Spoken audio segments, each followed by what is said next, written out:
Right now, without your knowledge, someone in your life is running an experiment on you. Not in a laboratory, not with equipment, but in the middle of a normal conversation, at a dinner table, in a meeting room, using nothing but a carefully placed silence, a well-timed interruption, or a joke that felt like a knife wearing a smile.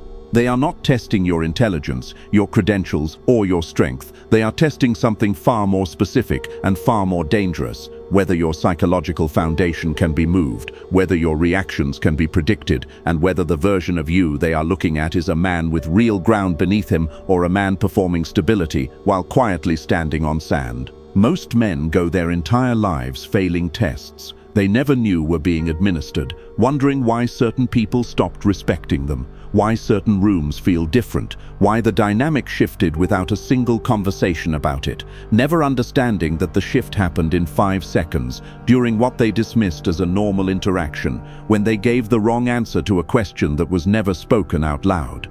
They know how much pressure you absorb before you react. They know how long your silence lasts before you break it. They know the exact tone of voice that makes you shrink. And they learned all of this not through a conversation, but through a series of quiet, calculated experiments they ran on you while you were busy thinking you were just having a normal interaction. This is called social probing, and it is older than any psychology textbook that has tried to name it. There was a man who spent his entire career mapping the hidden mechanics of human behavior, not for philosophers, not for academics, but for the people who actually held power and needed to understand what everyone around them was really doing beneath the surface of politeness and loyalty. His name was Niccolò Machiavelli, and what he documented was so precise, so uncomfortably accurate about human nature, that the institutions of his era did not debate his work, they banned it. They placed it on the list of forbidden texts. And then the same men who banned it publicly had it copied and delivered to their private chambers. Because he did not write about how people should behave. He wrote about how they actually do, and what he understood about the way people probe, test, and map each other before deciding who they can break is exactly what the next few minutes are going to put directly in your hands. He wrote, "Men judge generally more by the eye than by the hand, because it belongs to everybody to see you, to few to come in touch with you." He was not writing about appearances, he was writing about the gap between what people see and what they feel, and how the man who controls that gap controls every room he enters. Today I am going to show you the 5 micro-tests that people are running on you right now, what each test is designed to find, exactly how it operates beneath the surface of normal interaction, and the precise response that does not just pass the test, but permanently closes the door to anyone who tries to run it on you again. Because once you can name the test, you cannot be broken by it. Test 1. The withdrawal test. Silent treatment. You sent the message. You watched the 2 ticks appear. Read receipts on. Message delivered. Message seen. Nothing. An hour passes. You check again. Still nothing. You write another message. Smaller than the first one. Softer in tone. Slightly apologetic in posture. Even though you have not yet identified what you are apologizing for. "Hey, you okay?" And right there in that second message, you failed the test. Not because checking on someone is weak, but because in this specific situation, that second message was not concern, it was a surrender. It was you, unable to tolerate the ambiguity of silence, reaching across the gap to repair a connection you were not responsible for breaking. And the person on the other side, whether they were conscious of it or not, registered that response as data, as confirmation of something they suspected, that your psychological stability is contingent on their availability, that their silence is a lever, that withdrawing access to themselves produces a specific, predictable, and exploitable reaction in you. This is called the withdrawal test, and it is the most sophisticated emotional probe in the social predator's arsenal. Here is how it works in real terms. The relationship is normal, things are fine, and then without warning, without explanation, without any identifiable trigger, they go cold. Texts are answered in single words after long delays. Plans are suddenly uncertain. The warmth that was previously present disappears as if it was never there. They become, to use the precise language of this technique, a wall of ice. And you sit on your side of the wall trying to figure out what you did. That is the test. Not the silence itself, what the silence does to you. In psychology, this is called intermittent reinforcement withdrawal, a behavioral mechanism where the removal of a previously given reward produces a compulsive seeking response in the person who has come to depend on it. It is the same mechanic that makes gambling addictive. The slot machine does not keep paying out. It pays out sometimes, and the uncertainty of the interval is precisely what keeps you pulling the lever. When someone who has been warm suddenly becomes cold without explanation, your nervous system does not process it as information, it processes it as threat. The primal alarm that once meant the tribe is withdrawing, survival is at risk, activates, and from that alarm state, rational decision-making collapses. You stop asking, why are they doing this, and start asking, what did I do? That shift from their behavior to your culpability is the entire point of the test. Because the moment you believe you caused the silence, you also believe you are responsible for ending it. And the moment you reach across to end it, you have handed them something they were specifically probing to find. The proof that their absence moves your needle. Machiavelli wrote, "Men judge by the eye rather than the hand, because everyone can see, but few can feel." What he meant was this: people respond to appearances, to surfaces, to the visible reaction. The man who chases the silence appears desperate. The man who mirrors it appears indifferent. And in the psychology of power, indifference is the most expensive thing you can display. Not performed indifference, not cold theatrics. Genuine, mission-anchored indifference, the kind that comes from a man who has a life so full, so directed, so internally occupied, that the temperature of someone else's mood does not regulate his own. Let me give you the example plainly. When someone withdraws to see if you will chase, chasing is like a man screaming at the ocean to come back after the tide goes out. The ocean does not hear you. The ocean does not care about your screaming. The tide operates on its own schedule, according to its own mechanics, entirely indifferent to your desperation. And the longer you stand on the shore yelling, the more you confirm that you do not understand what the ocean is. Mirror the silence. Not as a game, not as a countermove in a manipulation chess match, but as the authentic expression of a man who does not require another person's presence to remain stable. When they go cold, return to your work, return to your mission, return to the version of yourself that existed before they entered the frame and was doing fine. And if they never warm back up, that is not a loss. That is the test, revealing exactly what the relationship was built on. Their control over your stability. And now that you have removed that control, the architecture collapses, which tells you everything you needed to know about what the architecture was made of. The unbreakable man does not chase silence, he occupies it. Now pay attention to what comes next, because this one has been happening to you in broad daylight, in rooms full of people, and you have been absorbing it without a word. Test 2. The interruption test. Vocal dominance. You are mid-sentence. You are making a point, a real one, something that matters, something you have thought through. And before the sentence is complete, before the thought has landed, before you have finished the word that closes the idea, they cut you off. Not because they have an emergency, not because your building is on fire. They simply start speaking.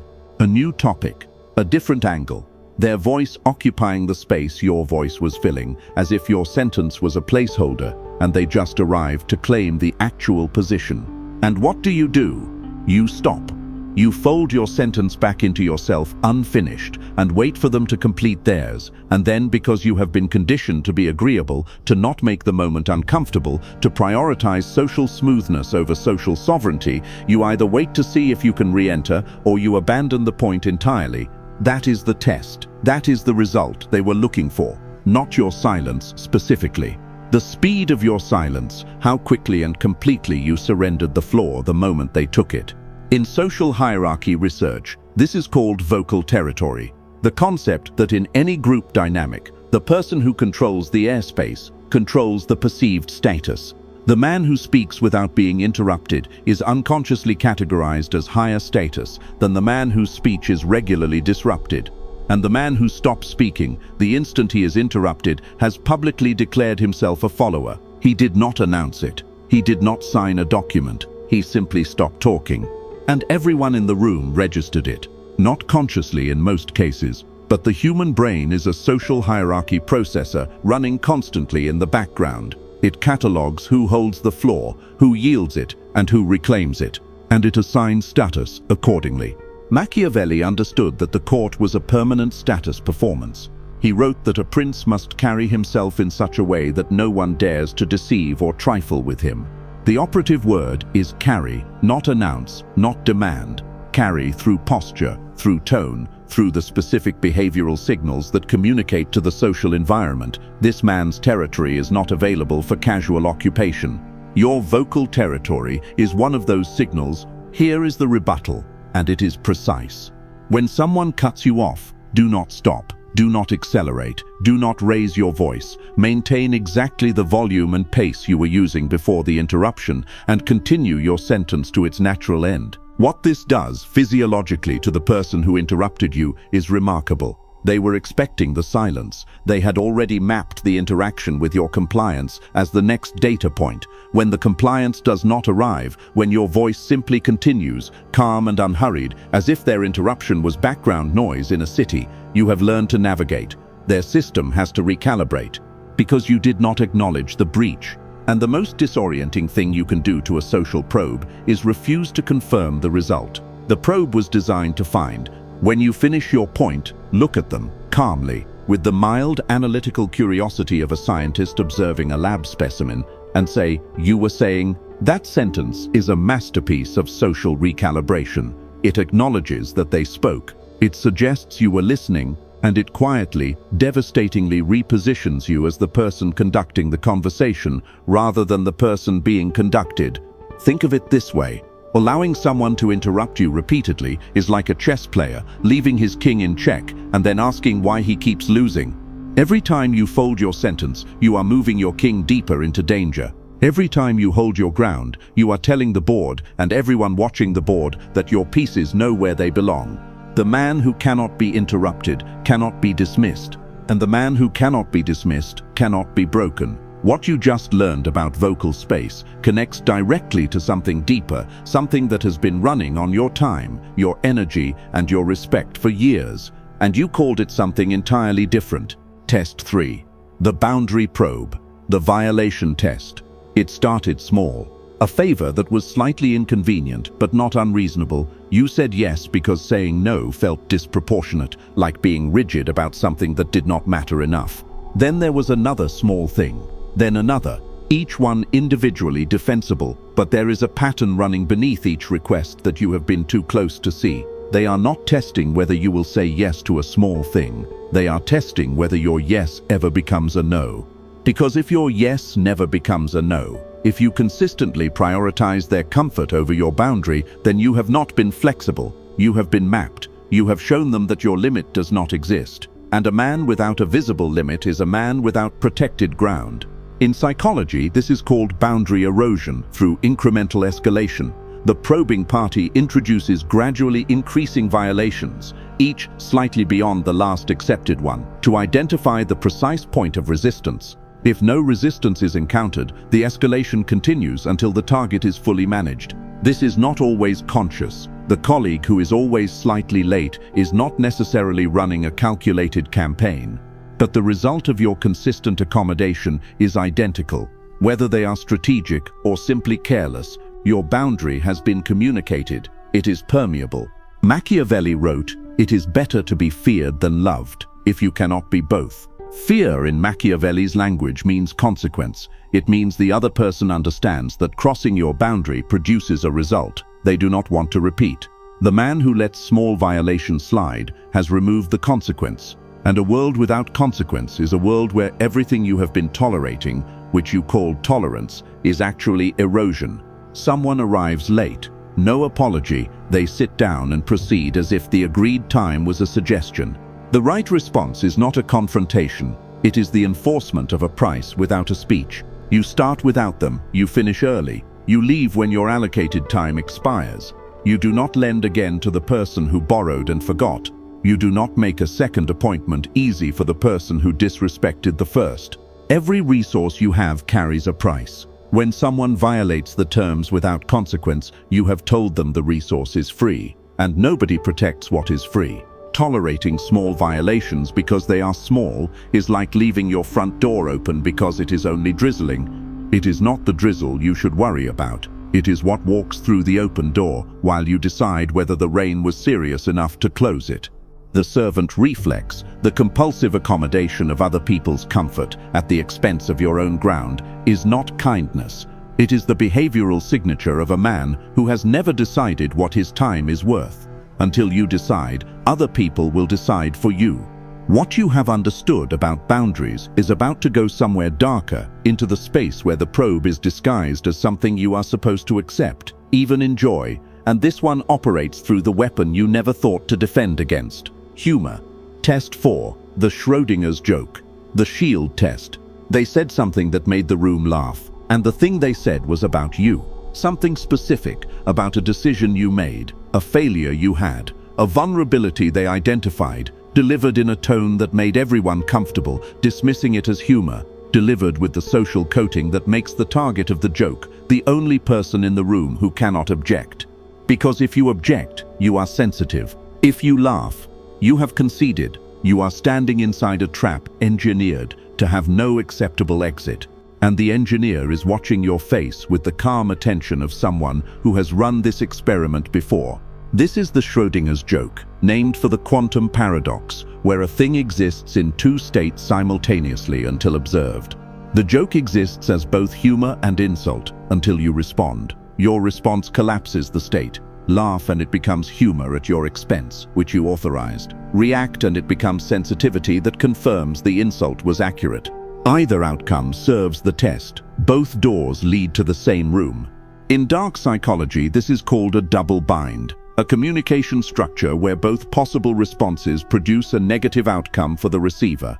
The person deploying it can always say, "I was just joking. Why are you so serious?" Which, of course, is itself a double bind. Machiavelli understood that the direct attack is the amateur's move.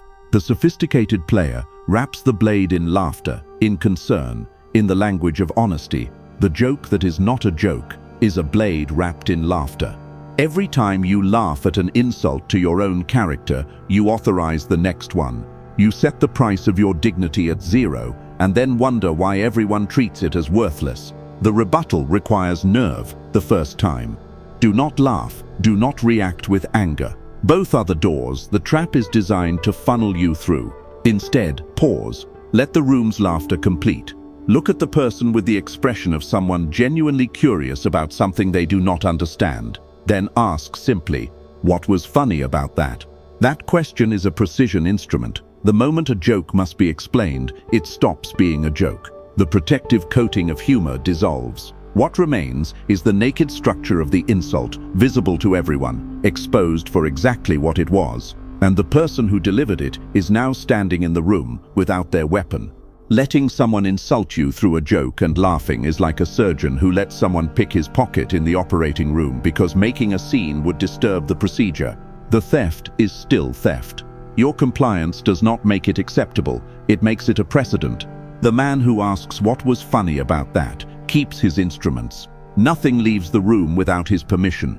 4 tests down. This final one operates with the most witnesses, the most stakes, the most permanent damage if you fail it. Because this test is not run in private, it is run where everyone can see. Test 5. The public diminishment. You were in the room, the meeting, the dinner table, the social gathering, and they said something into the room with the full awareness of everyone present that reduced you, referenced a past failure, a current limitation, a characteristic framed as a flaw, delivered casually, almost incidentally, as if it were simply a fact being stated for the record. And the room heard it. That is the test, not the comment itself, what the room does with it, and what you do while the room is deciding. In the 5 to 10 seconds that follow a public diminishment, the social hierarchy of every person present is being renegotiated in real time. Everyone is running the same unconscious calculation. How does the target respond? If the target absorbs it in silence, the statement stands as fact. If the target reacts emotionally, the statement gains credibility. If the target responds with calm, clinical precision, the statement is neutralized, and the person who delivered it has revealed something about themselves. It weaponizes the audience. The social cost of any visible reaction feels enormous when people are watching. Most men choose silence because they calculate the risk of the alternative and tell themselves they will address it later, privately, when the audience is gone. That is a surrender dressed as strategy. Machiavelli was explicit. A prince who fails to address a public challenge to his authority has not avoided conflict. He has confirmed his weakness to the entire court. The silence is not neutral, it is a concession, and concessions made publicly become the new baseline for how you are treated. In behavioral psychology, this is called social proof reinforcement. A behavior tolerated in public becomes normalized through witness. Every person in that room has now seen what is acceptable in your presence. They have updated their model of you. You are no longer the man you were before the comment. You are the man who absorbed it. The rebuttal requires a decision made in advance, not in the moment, that your public sovereignty is non-negotiable. When the diminishment lands, you do not raise your voice. You do not perform outrage. You do not take the person aside for a private conversation that removes all witnesses from the resolution. You address it in the room, in the moment. That is an interesting perspective. It is also inaccurate. 7 words, no elaboration, no justification, no emotional color. Those 7 words acknowledge the statement without fearing it, challenge its accuracy in front of every witness, and offer no further purchase for the exchange to continue. The person who made the statement is now holding their diminishment in a room that is looking at them instead of you. The frame has been reclaimed. You do not get credit for addressing privately what happened publicly. The room that witnessed the diminishment will not be informed of the private conversation. They will only remember what they saw, and what they saw was you absorbing the hit. The resolution must happen in the same arena as the violation. Anything less is not resolution, it is administration. There is a story from ancient Rome that belongs here. Cato, the younger Roman statesman, arguably the most incorruptible man in the Republic, was struck in the face during a heated public dispute. The man who struck him immediately panicked, expecting rage, expecting political consequence. Cato said nothing. He wiped his face. He continued the conversation as if the strike had been a passing irrelevance. When the man came to him later to apologize, terrified of what was coming, Cato looked at him blankly and said, "I do not remember being hit." This was not weakness. This was the most devastating response available. To acknowledge the strike was to acknowledge the striker. Cato refused to grant the man the validation of existing in his emotional reality. The public diminishment had been delivered, and Cato deleted it from the record by making it so beneath his threshold that the room understood the striker had failed to reach a level worth engaging.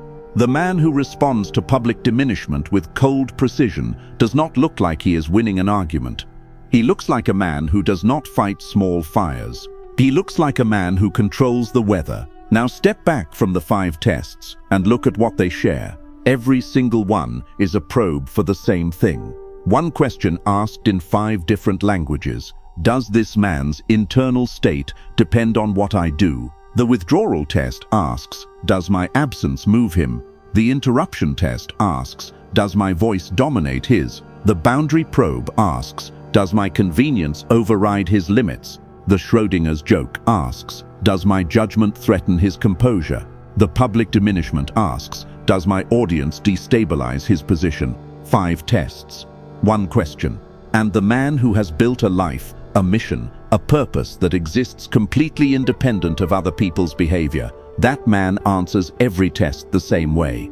No. Not with a speech, not with a confrontation, with the behavioral evidence of a man who does not require anything external to remain whole. That is what Machiavelli was describing when he wrote about the prince, who could not be deceived or trifled with. Not a man with bodyguards and political allies, but a man whose internal architecture was so complete, so self-sustaining, so anchored to something real that the social probes of the court simply found no purchase.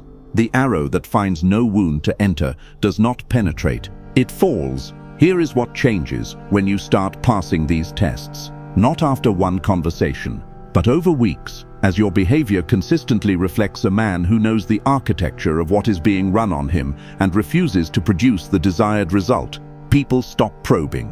Not because they become kinder, because the data stops coming back useful. In behavioral science, this is called extinction. When a behavior stops receiving reinforcement, it gradually ceases.